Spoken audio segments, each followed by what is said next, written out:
And this is a Fox News alert, a blockbuster story happening on Capitol Hill this morning. Democratic Congressman Eric Swalwell, who sits on the House Intel Committee, reportedly has ties to a Chinese spy, that alleged agent apparently trying to influence American politicians.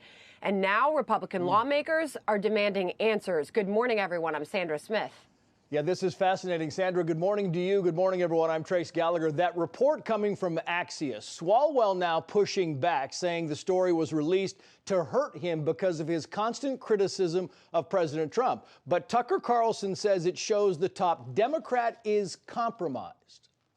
Eric Swalwell, who has used his office to promote Beijing's talking points, almost word for word, ones that matter, by the way, a man who admits to a close personal relationship with an actual Chinese spy who helped him get elected to Congress, raised money for him, and put an intern, probably another spy, in his office. That man continues to serve on the House Intelligence Committee, where he has unrestricted access to classified information. How is this happening? For more on this, let's bring in former Utah Congressman Jason Chaffetz. Congressman, good to see you this morning.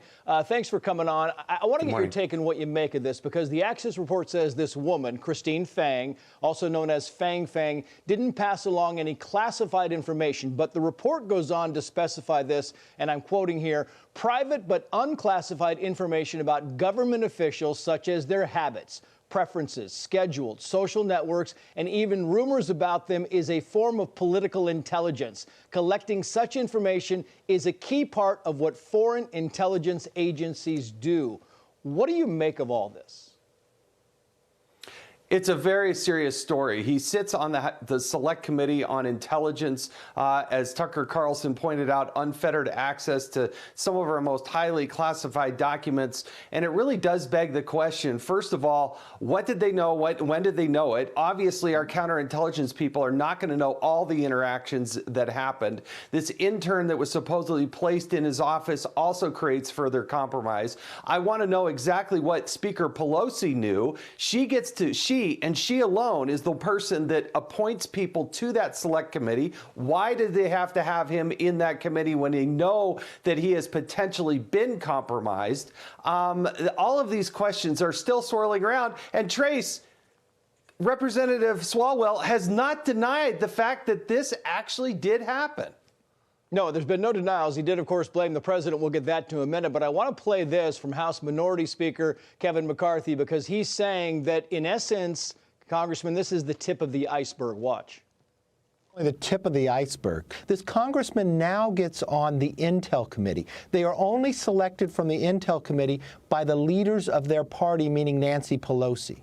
Nancy Pelosi is one of the Gang of Eight, along with myself. Did Nancy Pelosi know this had transpired when she put him on the committee? So the question is not only who did they know, or what did they know, and when did they know it, but who else knew about this? Congressman McCarthy is absolutely right, because he is quoted, Representative Swalwell is quoted as saying that his leadership did know. Now, certainly, if they're giving a defensive briefing to a member of Congress, they're also going to give that to the leader of their party, the person that selects this person, the person who is in the Gang of Eight, the one and only Nancy Pelosi. And so why? And the other question is, why did he even get on this committee in the first place? He doesn't have a deep intelligence or military type of background. He was very young when he was elected to Congress, and then put immediately onto this committee. And why? Why do all these things happen? And why does he continue to sit on this committee? When this comes to light, she should get rid of him. There's no way he should be on this committee any longer. There's also the intimation, Jason, about the fact that, you know, China's bigger intent here, and why this is kind of coming out of California, the Bay Area in specific, because of the powerful leaders that have come out of there. We're talking about Nancy Pelosi, Dianne Feinstein. We've got Kamala Harris. And you point to things like the liberal policies. Is there a connection to be made there, and maybe a 30,000-foot level of China's bigger intent going forward? The pervasiveness of the Chinese attempt to spy on Americans, whether they be for intellectual property in our private companies or into the military, our scientific community, and certainly into government officials, it is pervasive. There are so many people, and I've been briefed on some of this, so I got to be careful, but there are so many people that are out there in a counterintelligence type of operation trying to focus to steal America's best.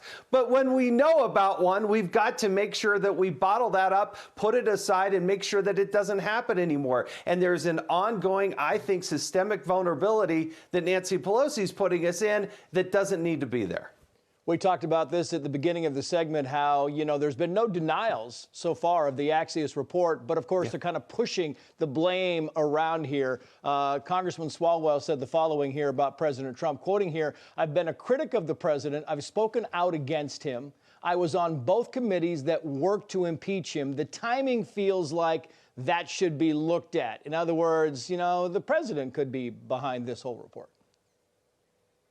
That is classic deflection. What comes out in the Axios article, and they should hats off to them, is that they've been working on this story since at least 2019. This has been percolating for a long time. It's just pop up and printed within 48 hours. More than a year of investigation. I think the lack of denial speaks volumes. To try to deflect and say it's Donald Trump's fault is classic Swalwell, but nobody's buying it.